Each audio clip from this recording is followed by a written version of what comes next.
گزری ہوئی زندگی کو یاد نہ کر، تقدیر میں جو نہیں لکھا اس کی فریاد نہ کر، جو ہوگا وہ ہو کر رہے گا، تو کل کی فکر میں آج برباد نہ کر۔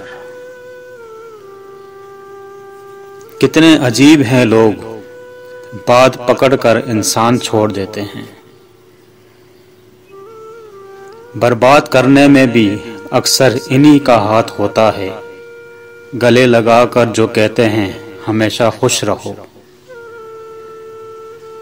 زندگی میں مشکلات ہمیشہ سزا ہی نہیں ہوتی، بلکہ کبھی کبھی یہ نعمت کے طور پر بھی آتی ہیں، تاکہ اپنے ارد گرد رشتوں نام کی مخلوق ہے اسے آزما سکیں۔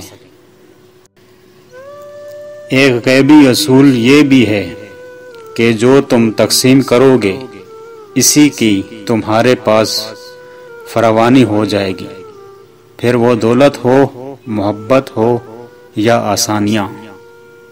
جو قدر نہیں کرتا اس کے لیے تم روتے ہو، اور جو تمہاری قدر کرتا ہے اس کو تم رلاتے ہو۔